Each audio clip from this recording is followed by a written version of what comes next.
Drug distribution है next हमारे पास कि जब हम ड्रग जो है वो रूट ऑफ एडमिनिस्ट्रेशन से कोई भी ड्रग जो है वो अपनी बॉडी के अंदर लेके जाते हैं, उसके बाद उसकी एब्जॉर्प्शन होती है, दैन उसकी डिस्ट्रीब्यूशन होती है। डिस्ट्रीब्यूशन प्लाज्मा के अंदर होती है, इंटरस्टिशियल फ्लूइड के अंदर होती है। तो वैसे ही ड्रग जो है वो ब्लड के अंदर जाएगी, उसकी एब्जॉर्प्शन होगी, दैन टिश्यू लेवल पर जाएगी, एक्स्ट्रासेलुलर फ्लूइड के अंदर जाएगी, उसकी डिस्ट्रीब्यूशन होगी।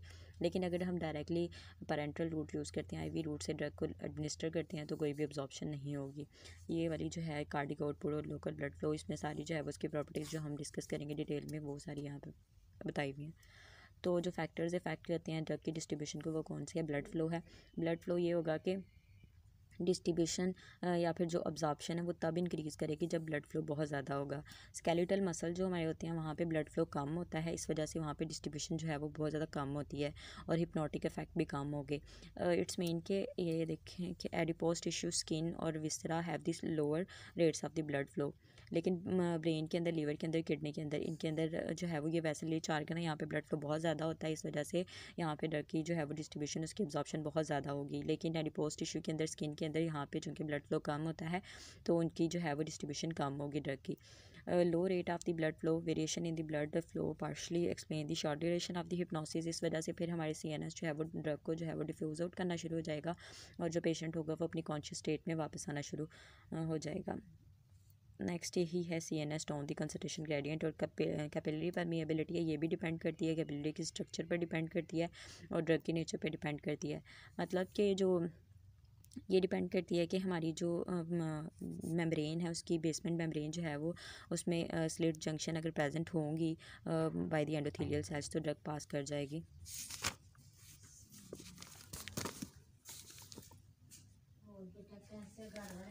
फॉर एग्ज़ाम्पल ब्रेन है तो ब्रेन के अंदर कंटिन्यूस कैपिलरीज होती हैं, वहाँ पे कोई भी स्लिट जंक्शन नहीं होती, तो ड्रग जो होती है वो एंटर करती है एंडोथेलियल ड्रग जो है वो कोई भी हाइड्रोफिलिक ड्रग जो है वो इस वजह से ब्रेन के ब्लड ब्रेन बैरियर को क्रॉस नहीं कर पाती, क्योंकि उसके अंदर कोई भी स्लिट जंक्शन नहीं होती, कंटिन्यूस कैपिलरीज होती हैं।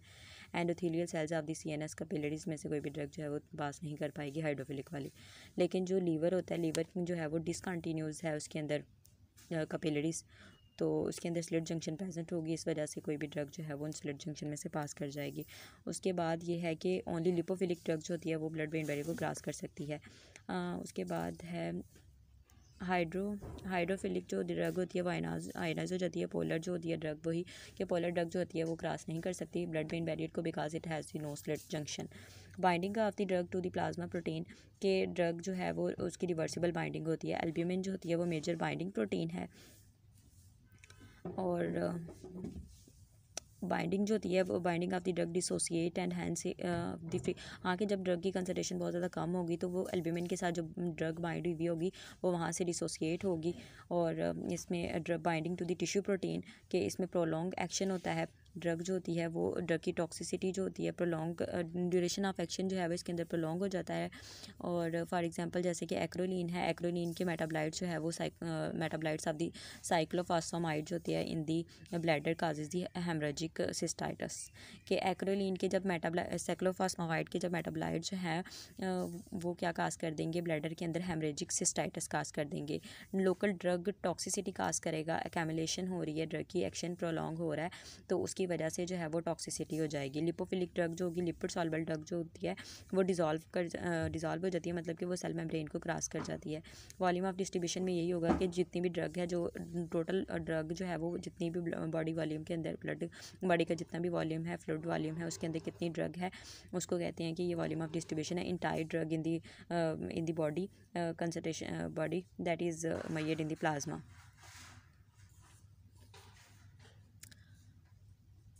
उसके बाद है कि कौन डिस्ट्रीब्यूशन है into the water compartment in the body, plasma compartment है, फिर उसके बाद जो है वो एक्स्ट्रा सेलुलर फ्लूइड है, टोटल बॉडी वाटर है। जो प्लाज्मा कंपार्टमेंट है इसके अंदर हाई मॉलिक्यूलर वेट होता है ड्रग का, प्रोटीन बाउंडेड ड्रग होती है तो उसकी वॉल्यूम ऑफ डिस्ट्रीब्यूशन जो होती है इस वजह से कम हो जाती है। 4 लीटर होती है, अगर 70 kg एक पर्सन है, उसका 70 kg वेट है तो उसके अंदर 4 लीटर जो है वो उसकी वॉल्यूम ऑफ डिस्ट्रीब्यूशन जो है वो 4 लीटर होगी 70 kg पर्सन के अंदर। फॉर एग्जांपल जैसे कि हेपरिन आ जाएगी इसके अंदर। एक्स्ट्रासेलुलर फ्लूइड के अंदर 20% होगी, लो मॉलिक्यूलर वेट होगा, इसके अंदर लिपोफिलिसिटी जो है वो कम हो जाएगी, वॉल्यूम ऑफ डिस्ट्रीब्यूशन जो होगी वो इसके अंदर 20% होगी और 14 लीटर होगी in this in 70 kg man, क्योंकि इसमें उससे थोड़ी सी ज़्यादा हो जाएगी। प्लाज्मा कंपार्टमेंट में मॉलिक्यूलर वेट ज़्यादा था और प्रोटीन बाउंडेड थी ड्रग, लेकिन इसमें मॉलिक्यूलर वेट चूँकि कम हो रहा है, इस वजह से इसकी जो वॉल्यूम ऑफ डिस्ट्रीब्यूशन है वो एज़ कम्पेयर टू प्लाज्मा इसकी थोड़ी सी इंक्रीज़ हो जाएगी। फॉर एग्जांपल इसमें अमाइनो ग्लाइकोसाइड आ जाएगी। टोटल बॉडी वाटर के अंदर 60% होगी डिस्ट्रीब्यूशन, कंसनट्रेशन जो है वो 50%, कंसनट्रेशन जो है वो 50% होगी, कंसनट्रेशन 500% होगी, नो 60% जो है वो इसकी कंसनट्रेशन होगी, बिकॉज 60% जो है वो ड्रग जो है वो डिस्ट्रीब्यूट होगी और लार्जर वॉल्यूम ऑफ डिस्ट्रीब्यूशन होगा एट द टिश्यू लेवल। जब ड्रग टिश्यू लेवल पे होगी तब वॉल्यूम ऑफ डिस्ट्रीब्यूशन ज़्यादा होगा, लेकिन स्मॉलर डिस्ट्रीब्यूशन होगा प्लाज्मा लेवल पे, लो मॉलिक्यूलर वेट होगा तो ड्रग जो है वो उसकी लिपोफिलिसिटी ज़्यादा हो जाएगी। जब लिपोफिलिसिटी ज़्यादा हो जाएगी तो वो पास कर जाएगी through the cell membrane into the intracellular fluid के अंदर। वॉल्यूम ऑफ डिस्ट्रीब्यूशन 60% और 42 लीटर इसकी जो है वो 70 kg मैन अगर होगा तो उसके अंदर 42 लीटर इसकी डिस्ट्रीब्यूशन होगी। फॉर एग्जांपल जैसे कि एथेनॉल इसके अंदर आ जाएगी। उसके बाद जो है वो इसकी डिटर्मिनेशन है वॉल्यूम ऑफ जो है वो distribution, determination of volume of distribution के फर्स्ट ऑर्डर का मतलब ये है कि कांस्टेंट फ्रैक्शन होगी ड्रग की, एलिमिनेट होगी पर यूनिट टाइम। ये इसके इफेक्ट्स हैं। Next effects of the volume of distribution, half life पे क्या इफेक्ट होगा कि हाफ लाइफ का वॉल्यूम ऑफ डिस्ट्रीब्यूशन के साथ डायरेक्ट रिलेशन होता है और क्लियरेंस के साथ इन्वर्स रिलेशन होगा कि जितनी ज़्यादा वॉल्यूम ऑफ डिस्ट्रीब्यूशन होगी उतनी ही ज़्यादा उसकी जो है वो हाफ लाइफ ज़्यादा होगी। और वॉल्यूम ऑफ डिस्ट्रीब्यूशन क्लियरेंस के साथ जो है वो इन्वर्सली रिलेटेड है कि वॉल्यूम ऑफ डिस्ट्रीब्यूशन अगर ज़्यादा होगा तो क्लियरेंस कम होगी। Volume of distribution extra plasmic space के अंदर ज़्यादा होगा तो क्लियरेंस जो है वो कम हो जाएगी। हाफ लाइफ इंक्रीज़ होगी तो ड्यूरेशन ऑफ एक्शन जो है वो ड्रग का वो भी ज़्यादा होगा। उसके बाद जो है वो ड्रग की क्लियरेंस होती है तो दी मेटाबॉलिज्म, ये डिपेंड करती है क्लियरेंस मेटाबॉलिज्म पर डिपेंड करती है, बायो ट्रांसफॉर्मेशन पर डिपेंड करती है। ड्रग जो है वो जब उसकी ट्रांसफॉर्मेशन होती है, मतलब कि लिपोफिलिक ड्रग जब हाइड्रोफिलिक में चेंज होती है, नॉन पोलर पोलर के अंदर चेंज होती है तो उसकी एलिमिनेशन होती है। और एलिमिनेशन ये इसका फार्मूला है 0.693 multiply volume of distribution over half life. और काइनेटिक्स ऑफ मेटाबॉलिज्म है दो तरह की है, फर्स्ट ऑर्डर काइनेटिक्स है और जीरो ऑर्डर काइनेटिक्स है। फर्स्ट ऑर्डर काइनेटिक्स जो होता है इसमें ये होता है, इसमें मिचेलस कांस्टेंट इक्वेशन जो है वो इसको फॉलो करेगा ये, और के इसमें मिचेलस कांस्टेंट होगा और इसमें जो है वो कांस्टेंट फ्रैक्शन ड्रग की एलिमिनेट होगी। 50% इसकी कंसंट्रेशन जो है वो 50% कंसंट्रेशन डिक्रीज़ होगी। मतलब ये है कि अगर 50% कंसंट्रेशन 100 से 50 में से 25 और इस तरह से जो है वो 50% कंसंट्रेशन जो है वो डिक्रीज़ हो जाएगी। अगर 200 है तो उसका 100 आ जाएगा, 100 का 50 और 50 का 25। लीनियर काइनेटिक्स होगी, फिक्स्ड हाफ लाइफ होगी, इसमें कोई टॉक्सिसिटी नहीं होगी, कोई सैचुरेशन नहीं होगी। और इसकी एग्जांपल हमारे पास आ जाएगी फर्स्ट ऑर्डर काइनेटिक्स में एपिनेफ्रिन और जो है वो दूसरी आ जाएगी आइबुप्रोफेन, और इसमें टॉक्सिसिटी भी कोई नहीं होगी। जबकि जो ज़ीरो ऑर्डर काइनेटिक्स है इसमें कांस्टेंट अमाउंट जो है वो ड्रग की वो एलिमिनेट होगी और इसमें जो है वो टॉक्सिसिटी भी होगी।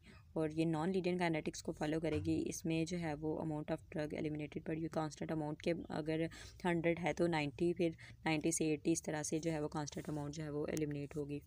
और इसकी एग्जांपल में एस्प्रिन आ जाएगी और एथेनॉल आ जाएगी। उसके बाद रिएक्शन ऑफ मेटाबॉलिज्म है ड्रग के वही ना कि लिपोफिलिक ड्रग जो है वो हाइड्रोफिलिक के अंदर चेंज हो जाएगी, क्योंकि लिपोफिलिक जो होती है नॉन पोलर ड्रग जो होती है वो रीअब्जॉर्ब हो जाती है इन दी डिस्टल कन्वोल्यूटिव ट्यूब्यूल के अंदर, तो इस वजह से उसको हाइड्रोफिलिक के अंदर हमने चेंज करना होता है। लिपोफिलिक को हाइड्रोफिलिक के अंदर, नॉन पोलर को पोलर के अंदर चेंज करना है और लिपिड सॉल्युबल को वाटर सॉल्युबल के अंदर चेंज करना है। फिर देन फ़ेज़ 1 रिएक्शन है, फ़ेज़ 2 रिएक्शन है। फ़ेज़ 1 रिएक्शन जो है उसमें हाइड्रोलिसिस है, रिडक्शन है, ऑक्सीडेशन है, मेटाबॉलिज्म ऑफ ड्रग है। ड्रग कैटालाइज होगी, ड्रग को जो कैटालाइज करेगा एंजाइम उसमें P450 है, साइटोक्रोम P450। और ये होता कहाँ पे, ये लीवर के अंदर होता है, GIT के अंदर भी होता है। और साइटोक्रोम जो है वो एक आइसोसाइम है। और यहाँ पे नोमेनक्लेचर है, नोमेनक्लेचर में यही है कि जो कैपिटल लेटर होगा वो इंडिकेट करेगा स्पेसिफिक आइसोजाइम को। ए जो है वो यहाँ पे आइसोजाइम है। स्पेसिफिसिटी है, और स्पेसिफिसिटी में यही कि CYP3A4, CYP2D6, CYP2C9, CYP1A2 और ये सब के लिए डिफरेंट होगा। CYP3A4 जो है वो इंटेस्टाइनल म्यूकोसा के लिए होगा। और first pass according first pass metabolism for example इसमें आ जाएगी क्लोनाजिपाम। देन जेनेटिक वेरिएबिलिटी है,